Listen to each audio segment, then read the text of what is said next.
Hello, Canucks fans, and welcome back to another episode of the Canucks Conversation, delivered to you by the great folks at DoorDash. Ding dong. Camera's a little off, eh? Holy cow. Oh my gosh, who set that up? Well, I wanted to include the blue skies because remember, normally I say it normally cuts off. You did a can't see great the blue job. sky.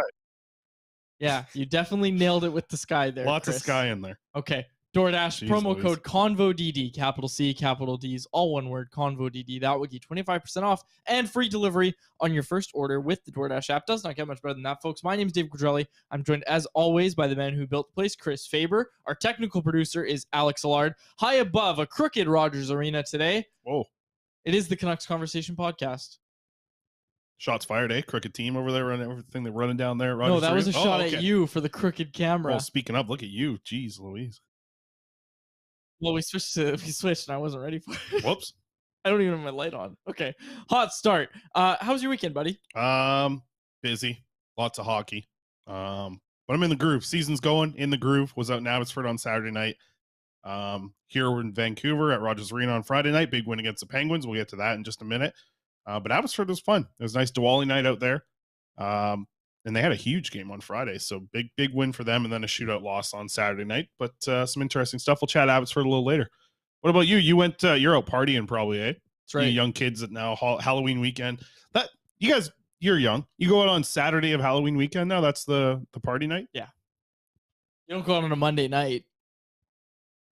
No. I don't know anybody going out tonight. Oh yeah, they're going. Alex says he's taking the kids are Well, going yeah, out if trick-or-treating. taking your kids trick or treating is different than what we were just talking about. I remember my first high school party was Halloween because it's a pretty early in the school year at the time. Yeah. Halloween, yeah. You know, Halloween costume you want to show everybody. Well, yeah. Well, I wanted to ask you, what's the best costume you've ever worn in your life? Oh, geez. Well, my nono and I go as nudists on strike every year. So that's that. Like the best costume I've ever had, I don't know. No, it doesn't. We've done it every year because I didn't wear a costume from the time I was like 15 to 19, probably. Yeah. Started doing. So you were a nudist for those ones. Yes, exactly. Okay. Started wearing a costume again when I turned about 20, I think I'd want to say. So favorite? That's your favorite. Honestly, my favorite right now. I should have had a picture of it, but the girlfriend and I went as Pedro and Napoleon Dynamite from Napoleon Dynamite, and that's probably my favorite costume that I've ever had. Yeah. Your first couple's costume, right? Would it be? Yeah, it would. It would be. Yeah. Cool. Other than the one I do with my no. Yeah, that's fair. That's fair too. Alex, I got mine. I won. This is from 2002. Best costume at Harewood Elementary. Best costume. I won the whole school. The best costume. Oh wow! So this is me as Poliwhirl, the Pokemon, in 2002. So I would have been 9 years old in this one.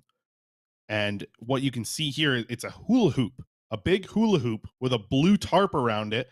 And then my mom, I don't know how she did. She painted it on, I guess, like the rest of the Poliwhirl. You were 9? Yeah.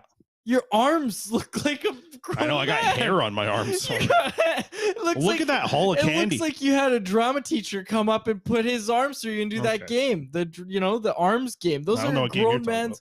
Those are a grown man's arms. I was a big 9-year-old. Yeah. But look at back in the day, Quads. You won't know this, but back in the trick or treating days, this is what I used to go before.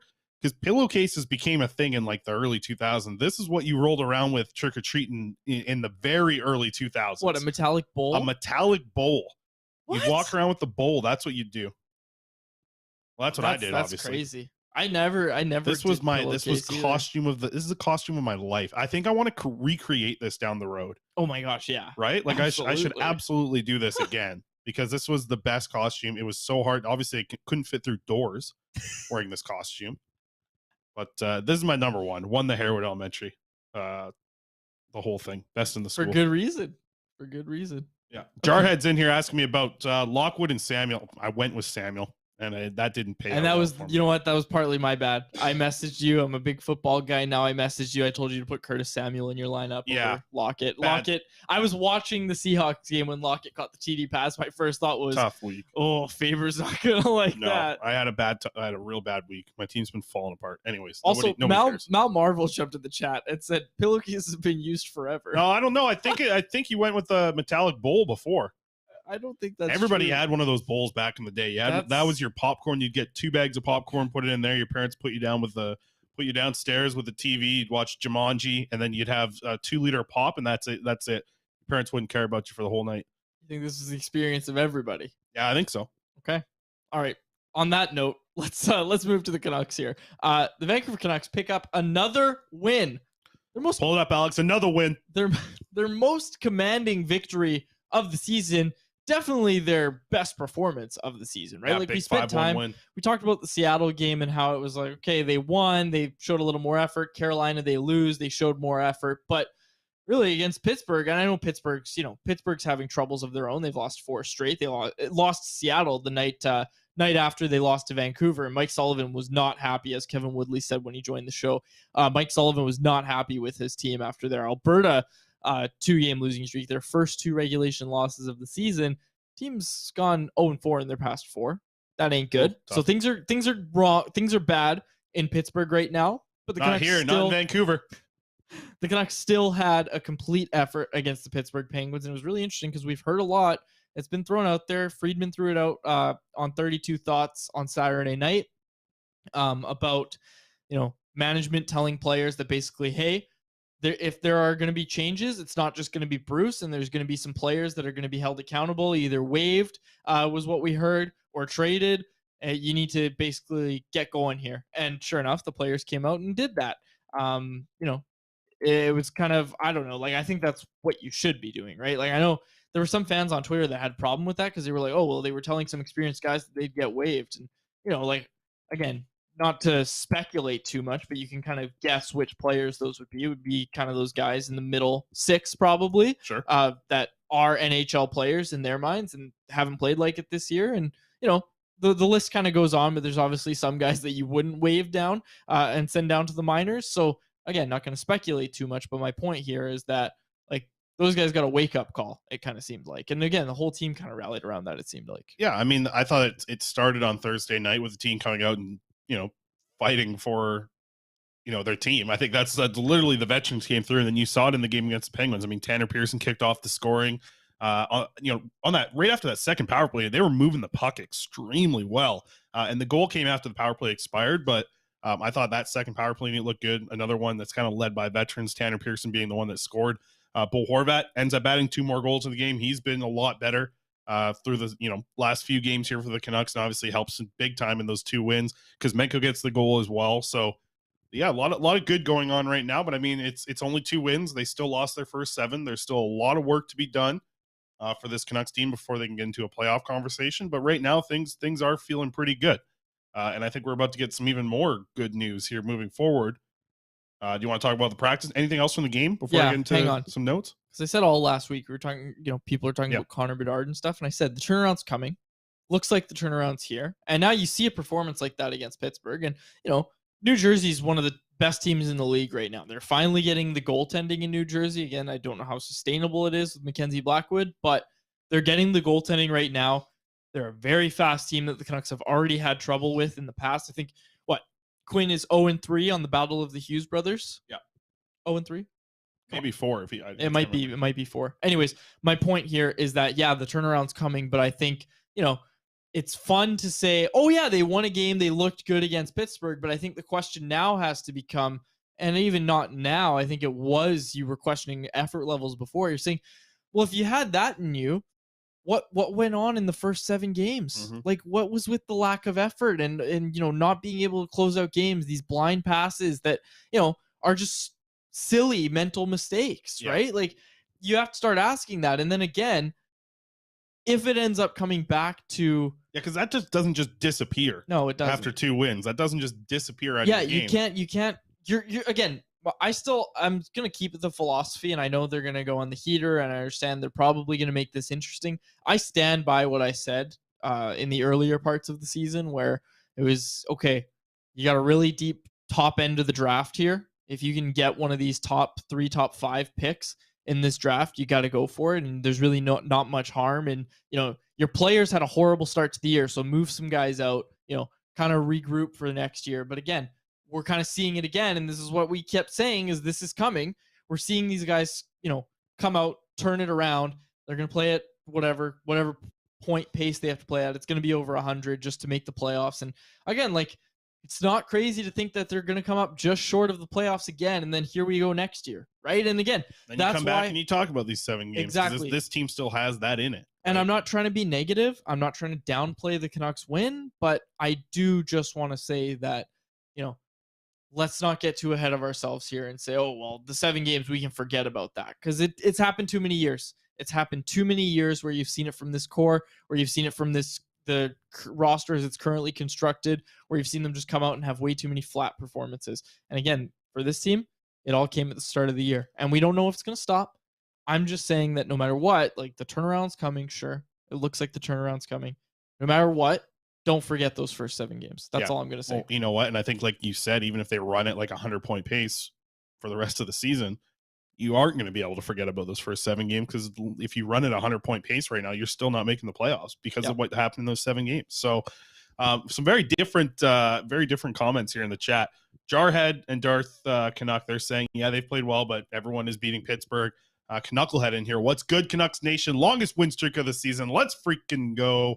We're going to the finals, baby. So some different looks in there. Also, people commenting on it. Lisa brings up one that does come to mind now that I think about it. The McDonald's Happy Meal bucket. Used to get that. Go trick-or-treating with that. And then the pumpkin ones from Walmart. Those but I tell you, I grew up in a trailer park when I was really young. When I was young. And the trailer park that I lived in, a lot of old people, but they loved trick-or-treating. So I'd go around, and there's probably only like maybe 10 kids in this whole trailer park, where there was like 200 trailers. This is a big trailer park. And they would be like, oh, like, come back later and we'll give you more candy. So we would do this loop. I'd be coming back with like 4 garbage bags. Like, my brother and I together, we'd have 4 garbage bags of chocolate. It was ridiculous because nobody trick-or-treated there, but it was just a hotbed of candy. All these old people wanted to give out the candy. Had it good back then. That does sound like a good trick-or-treating time. Hey, BaggedMilk's going to join us in just a few minutes here. We'll see when Alex lets us know. BaggedMilk of Oilers Nation. Oh, he's good to go. Let's get to Bag then. Beat writer with 2 E's. BaggedMilk. What kind of writer? Beat writer. And I'll have him actually explain that. BaggedMilk joins us now. BaggedMilk's going to chat with us. Look at him. About Ethan Bear. Bagged. He's in costume. Actually, he doesn't like to be called bagged. It's BaggedMilk, all one word. BaggedMilk, how are you doing today? You can call me whatever you want, Quads. And boys, I'm working on that graphic. I'm looking at it on the screen right now. I've got something coming where I'm going to have a little animated graphic for you there that looks better than just the little dude with the sunglasses in the white square. I've actually got a little graphic for you in a minute. Special. I'll show you something. I'm excited to see it. We'll get to that in a minute, but we want to start. We're bringing you on here, chat a little about Ethan Bear, former Edmonton Oiler, now a Vancouver Canuck. Man, can you just talk us through maybe the short stint, I guess, that Ethan Bear had as an Edmonton Oiler and how it kind of played out there to see him get traded to the Hurricanes? Well, anytime you see a guy that's a 5th-round pick, which he was, 124th overall in 2015, you don't generally have, maybe it's just me, you don't generally have high hopes that they're going to be a contributor at the NHL level. But then as you followed Ethan Bear along in Seattle Thunderbirds, you just see, man, this kid can really fire it. Man, he can move the puck around.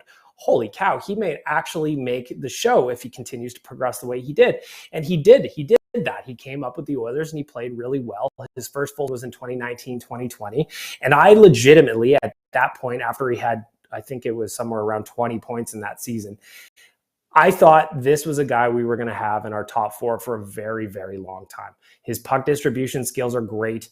He hammer just absolutely dummies it. He's got a cannon. So there's a lot to like about this player. But a lot that comes with a young guy like that, where maybe his skating isn't quite where you'd like it to be. Maybe some of his decision quite where you'd like to be. He's the bust kind of player for the Canucks. There are going to be times when he makes a play, an outlet play, a long bomb pass right to someone's stick that you're going to go, whoa, where did that come from? And then there's going to be other times where he's going to go try and do one of those, and it's the other team right on the blade in the slot, and it's ending up in the back of the net. So I really liked this trade for the Canucks is he was going to get it to do what he could do. All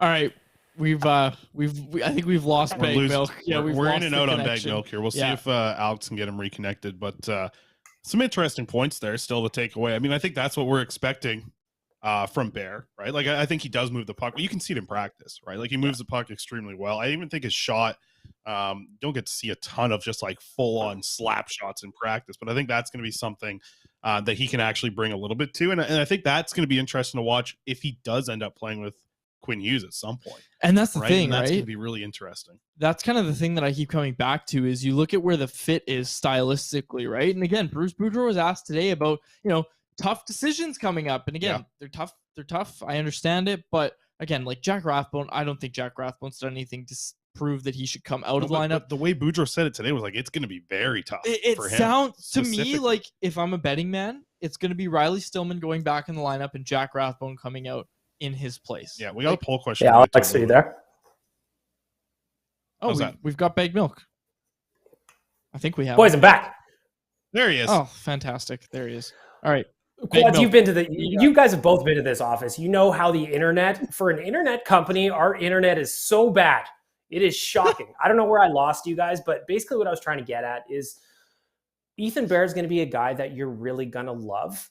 And then there's going to be other nights where he frustrates you greatly because some of the decision-making with the puck is just going to go, you're going to go, man, where did that come from? How did you not see the guy standing right in front of the net that you passed directly to? Like if you remember in the bubble playoffs, the Oilers got knocked out by Chicago. Admittedly, they played awful, but they got knocked out. The winning goal against came as a result of a pretty bad Ethan Bear mistake.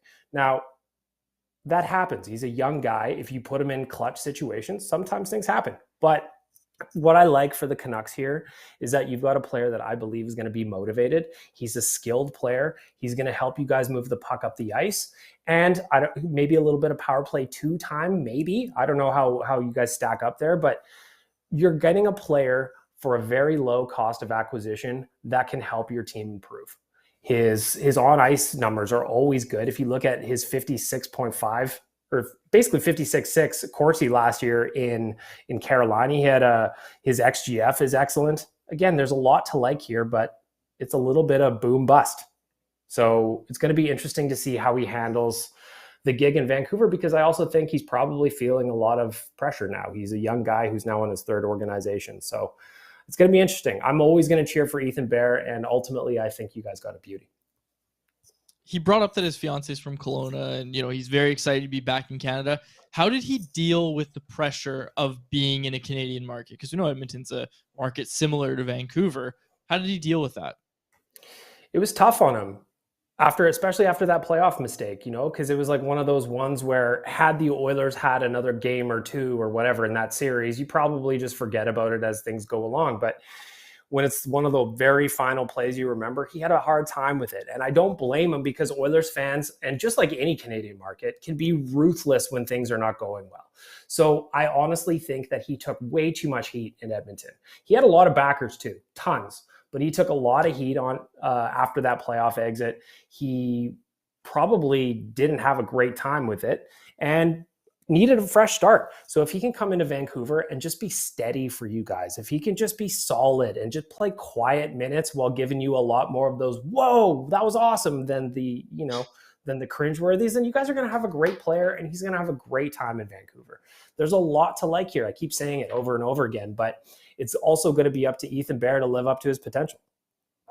Okay, stylistically, who's the best partner for him? I'm not going to ask you to recite the Canucks defense pairings, but would he fit better? What worked in Edmonton? What was his best worked? Would he fit with a guy like a Quinn Hughes, or should he be with someone a little more defensively minded? Ideally, you're going to want somebody there that can cover up his mistakes a little bit. He's going to be the puck moving guy on that line. So I don't know who you would have as like hey, this is your shutdown guy. I would put Ethan Bear with him. You have a guy who can't maybe move the puck up ice as nicely as you'd hope, but he defends well. Put Ethan Bear with that guy, because Ethan Bear is going to fire pucks up. His exit passes are excellent, but it's the defending that he needs a little help with at times. So if the Canucks have somebody that's just a steady guy that maybe needs a little help moving the puck out of the zone, that would be the ideal scenario. Yeah, we don't have that, but Riley Stillman.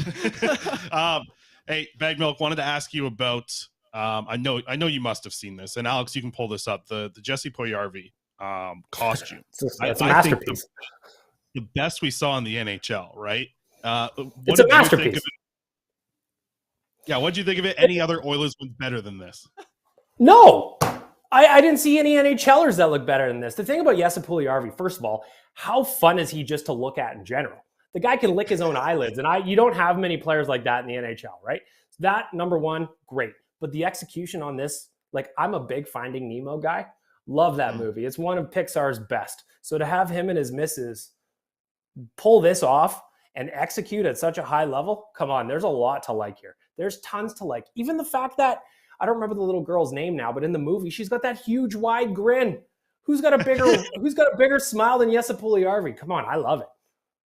We absolutely love it. So for people on the podcast, Jesse Puljujarvi dressed up as from Finding Nemo when Nemo's in the bag. The dentist's daughter. The dentist girl who's banging on the glass. Yeah. So we love the college. I think this is the best in the NHL. But Alex, can you pull up our remix one here? The costume that didn't make it out on Instagram, because obviously this one came out. Here was our example of Jesse Puljujarvi with bagged milk instead. Oh, that's nice. Which could be next year's costume. I think something you might be able to work in there. Well, I think that I love this. There's a lot to like about this Photoshop. First of all, hang it in the Louvre. I think it looks great. Maybe behind you, Faber, there's a little empty space on the wall there. You put that up there. That looked really nice. But yeah, I think this would be great. Weird things behind me on this green screen here. He's getting me, our producer here. He's ruining the show for me. I just love this. Anytime a Photoshop comes out with a bag of milk in it, I'm a big fan. Huge fan. Love it. We'll have to see if this one gets around as much as the Finding Nemo was just incredible. I think best costume we saw out there. I don't think Quads, you see any similar ones? No. Nothing even close. I mean, Thatcher Demko as Dorothy from Wizard of Oz was pretty good. Yeah, he was skipping around. Well, Bagged Milk, appreciate you joining us here, giving us some Ethan Bear talk, talking a little Finding Nemo. No Arby's talk today, but we went a different direction. We'll save that for next week. There's always time for Arby's, Faber. Absolutely is. All right, that's Bagged Milk right there joining us here from Oilers Nation. Some interesting things about Ethan Bear there, of course. I think, what was kind of interesting hearing him talk about that. I was like, oh, he's a shorter Tyler Myers. But I think defending-wise, like I always call it stationary defending. And that's something that I think when you are set up and you're kind of dealing with a cycle against you or the puck behind the net or just you're in position and waiting to see where the puck is and how to defend that. I think that might be a spot that is like exactly what I'm going to be keying in on watching Bear in his first game as a Canuck. And as we heard from Bruce Boudreau today, Boudreau says, I'm excited to see him play tomorrow. So I expect him to be in the lineup tomorrow. It'll be interesting to see what happens with the defense pairings. Let's quickly touch on a few other things that we took away from practice over the last couple days here. Quinn Hughes, he was back on the ice yesterday. On Sunday, he was also on the ice today, skating with Luke Shen. We're expecting him to be in the game against Devils on Tuesday. As we said, Ethan Bear should be in the lineup, and Jack Studnicka. Studnicka? Is that what we're saying it? This is going to be an interesting one. We'll wait for Shorty to say it on the broadcast. Yeah. It looks like he's going to be playing on the fourth line, and that'll be, they're going with him instead of Sheldon Dries, so you hope that he can bring something. He's a right shot center. And he's going to be put to an opportunity to maybe kill some penalties. He's a little bit of a bigger body. He knows Dakota Joshua's little brother. He's best friends with him. So interesting thing. There are just a couple little changes to the lineup. I think, I asked Quinn Hughes about this on Sunday. The way the Canucks are rolling right now, there is some momentum. Adding Quinn Hughes to what the momentum you have with this team is, I think they're going to come out and have another good game on Tuesday here because of what the momentum has done. Couple days off where they have some days off, and because of the wins that they've gotten under their belt now, you can actually appreciate those days off a little bit more than you would have if you're just a winless team up to this point. So Tuesday, I'm feeling good about the Canucks going into Tuesday's game against the Devils, who, by the way, Devils are playing some good hockey right now. I think, we talked about how, again, not trying to take anything away from the Canucks win against Pittsburgh, but Pittsburgh is really struggling right now. The Devils aren't struggling, and the Devils match up very well against the Canucks. In terms of the Devils getting wins. So if the Canucks actually come out and have a good, they don't even have to get the win. That's how low the bar is right now. They don't even have to get the win. They just need to put in a complete effort and not get blown out by the Devils. Yeah. That's it. Can you get the lines up here, Alex, from today's practice? We did tweet some out because Brock Besser was on the ice today. Looked like he was kind of cycling in on one of the third line situations. I don't think we're going to see Brock Besser. He's a game time decision.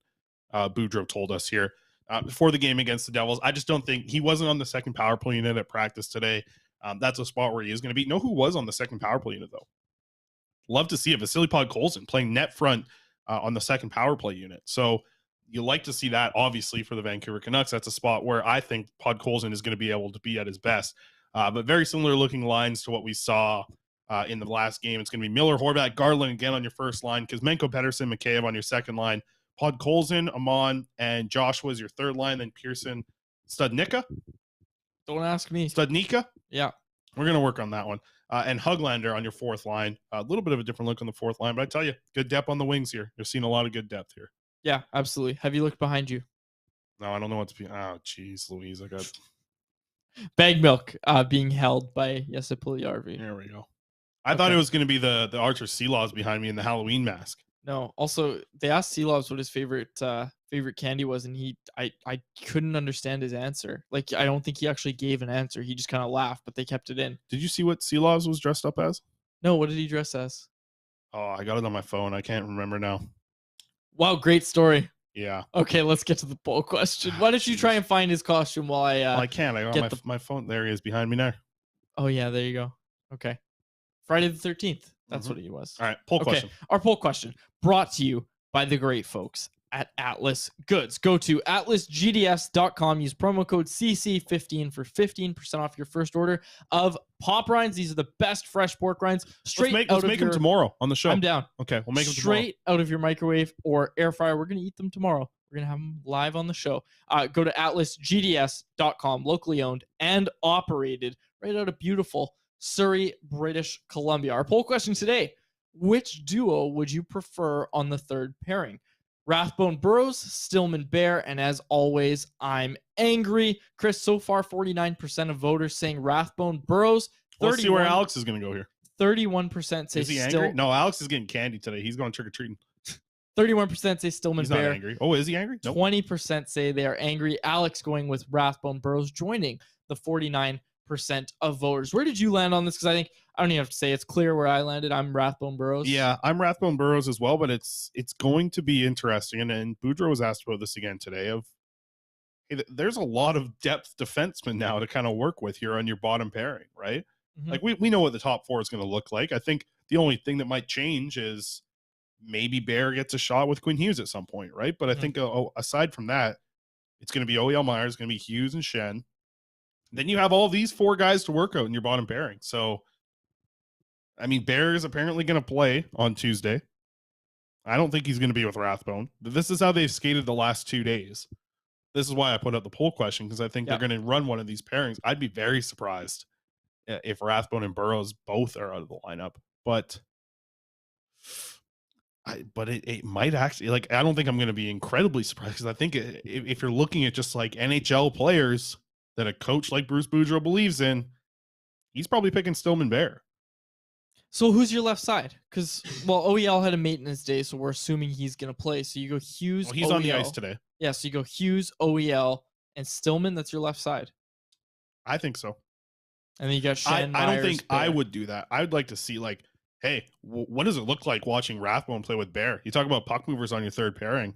I think it looks like BaggedMilk just said, he needs that steady guy. And again, I want to see it to believe it. Yeah, but you know what? Both of them have the ability to move the puck, though. And it's like, if you're that good at moving the puck together, if you both have the option to do it. And you're getting softer matchups. Yeah, and you got softer matchups. You don't need to have like a real stay-at-home defenseman on your third pairing. Let's see what it looks like, right? I think that's going to be the thing that'll be interesting. I wouldn't be surprised to see Burrows on the left side with Bear. I think that's what we might end up seeing on Tuesday night. I think we'll know a little bit more tomorrow by the time we get to the show, because I'll be at practice. Yep. See how things are going. I think it's going to end up being Burrows and Bear, because I'm not 100% sure if Stillman's fully healthy, ready to go yet. Well, he is, I think. Boudreau talked about Stillman, and he said, when he was asked about his play so far, he said it's hard to get a gauge on it because he hasn't been healthy, so I'm looking forward to watching him. So he's going to play. He's going to play, and again, like, I didn't think Jack Rathbone did anything to deserve to come out, but look, there's there's only so much playing time to go around, so it'll be interesting to kind of see how the Canucks manage it. I'm team Rathbone Burrows, but hell, like, you bring it up, Rathbone Bear. I think I'd rather see that than Stillman Bear. Wouldn't hate it. Yeah, wouldn't hate it. You want me to talk about outs for a little bit? Sure. I was out there on Saturday. I'll keep it quick. Yeah, keep it quick. I was out there on Saturday. Linus Karlsson, he's got 8 points now in 6 games. He's the best player on the Abbotsford Canucks. I don't think it's even close. He's putting up a lot of points. I think forward-wise, and there's not really a defenseman that's sticking out as well that much, but I think Linus Karlsson's the best player on the Abbotsford Canucks right now. Danila Klimovich, what do you think about this? He was healthy scratched on Saturday night. Mm-hmm. And Jeremy Colton, the head coach out there, he said, there's a lot of competition out there for these AHL players and the forwards specifically. So Klimovich is going to have to step his game up, get back in the lineup here. So a little bit of interesting for me. I look at it and I'm like, okay, a little bit of that is on the player. A little bit of that is on the coach who's making that decision as well. Like you want this kid to work through those things, but you also need to, I think of it as like the carrot and the stick. You got to give him both, I think, in a little bit. So it's fine to bench him for one game, have him as the healthy scratch. I think if this is something that we see consistently as the season goes on, then you should be worried. But I also want to bring up, you saw this, Quads. I know you saw this. The Jet Wu hit, right, Yeah. from the other day? Booming. Oh, my goodness. Okay, I'm going to pull it up here on the screen for the YouTube folks. The Jet Wu hit that he laid on Friday night, oh, my goodness. This is the biggest hit I've seen in a long time. Looks like a Canucks game from 2004. Yeah, with the colors and the broadcast. Well, it's quality. the AHL game. It's not the greatest broadcast, and I don't think they have HD cameras yet or anything. Hey, speaking of broadcast, we're expecting an announcement. We got the email yesterday. Major news announcement today at 2:30. 2:30. Obviously, recording this about an hour before that, so we won't have it till tomorrow. But reporting from Rick 2:30, Dollywall, well known as dentist's favorite time of the day. 2:30. Oh, okay. Okay, thanks for that. I'm done. I think I'm done for the day. Reporting from Dollywall that will be a TV radio rights type of thing. Yeah, I don't think it's going to be... Patrick Johnson was tweeting that it was the name of the building, which will be interesting. It still says Rogers Arena, folks. We can see it from where we're sitting. Okay. Betway wrap up and then let's get out of here. No. What? Lane Pederson. He was the best Abbotsford Canuck on Saturday night. Sure. He's quick little kid. What you got the inside info on, or I think you brought it up on Friday's show anyways, didn't you? I did. Okay. He wouldn't. I asked him, like, do you know anyone in the Canucks organization? He didn't say it, or they asked him that, the media. And I asked him again. He's like, like he was like, he didn't want to tell us. He's like, my longtime girlfriend's brother's on the Canucks, I guess. And then I was like, I guess. So I was like, we already know. I was like, it's not like a big secret or anything. Yeah. Okay. Betway wrap up. Get us out of here. No, not quite yet. Alex has to go trick or treating with his kids. I know. Man. Lucas Forsell set up a game-winning goal on Friday game. Allsvenskan. Here it is. Lucas Forsell. Look at that. 50 seconds left. 2-2 game. You getting Lucas Forsell out there, baby. He's ripping it up. I'm going to talk more about Jonathan, not Myrenberg. I can't talk about him. Lekar-Mackey. I'm going to talk more about Lekar-Mackey on tomorrow's show, okay? My throat will be a little bit better. But Fantastic. Here's Philip Johansson. This is, according to Patrick Alvin, this is everything. This is the guy who's going to save the franchise here. Philip Johansson. He's the right shot defenseman. This is a slap shot from him in a game. Played 21:09 the other day. So he's the savior of the franchise. Right, D. Everything you need. People got a kick out of you saying to Alvin what Johansson's ice time was in his last game, and Alvin nodding like he knew, like he also knew. Probably knew. Yeah, well, I don't think so. Darth Canuck says crickets. Yeah, that joke didn't hit very well. Yeah, no, it didn't. Okay, get us out of here. Let's go. We all got to go What do you trick mean, or treating. Betway? Me and Alex have to go trick or treating. Yeah, okay. Shorter show today, I guess, because I got to run down to Rogers Arena. You guys are going trick or treating. You got to take your kids out with you. That's right. You and Alex. Yeah. Betway boost today. My bet of the day: Ovechkin and Larkin to score. All they got to do is score a goal, each of them. Larkin's got like 4 goals in 8 games. Ovechkin's got 2 in his last 3. Larkin hasn't scored in his last couple, so I like this. At plus 500, these odds are pretty good. You put 50 down, you got 300 back. What do you do with that? I don't know. You go to the store. I went to Superstore yesterday. They're $240. So huge haul at Superstore yesterday. That's what I could have done if I would have hit this Betway bet. So all right, fantastic. Okay, Betway. I quickly want to get to this before we wrap up. Jarhead, final thing we're gonna get to from the chat. Jarhead said, "Can you guys recommend a good horror movie for tonight?" We're doing this on Halloween. I don't watch those things, man. I watched Beetlejuice for the first time yesterday. Horror movies. It's not a horror movie. It's a Halloween movie, but I watched that for the first time. I watched Nightmare Before Christmas for the first time last week. Okay. Been on a real Halloween movie kick. Tomorrow I'm going on a Lekar-Mackey rant for I forgot a prospect. Aiden McDonough, 2 goals on Saturday. Fantastic. Is And you'll have it all. Canucks, we'll have to see. You'll have it all in your Blackfish report, which you still have to write. Dude, I got a busy day ahead of me. Still got to go down there. This major news announcement. This thing is going to shake Canucks land. It's going to everything's going to change after this 2:30 announcement. and they're going to tell me that Rogers that they're going to be whatever. We don't know what it is. That's yet. what it's gonna. Here's the thing: we're changing the name from Rogers Arena to the Rogers Arena. It's going to be something ridiculous like that. I don't know. Okay. I used to work at Rogers. I couldn't even have service inside the building. Okay. In the radio station. All right. And we'll no wrap service it up. inside the 650 studios. We'll wrap it up there for my co-host Chris Faber, our technical producer Look at Alex that Allard. Look at that, eh? Yeah. Oh my goodness. Your head's conveniently that line on the back of your think head. it's that you don't gotten like is- Oh yeah, it has gotten better. I got no more line in the back of my head. All right. For my co-host Chris Faber, our technical producer Alex Allard, my name is Dave Quadrelli. Thank you so much for listening to another episode of the Canucks Conversation. Coffee Crisp, best candy. Thanks for listening to Canucks Conversation, delivered by DoorDash. Hit the subscribe button to never miss an episode. How about keep it to a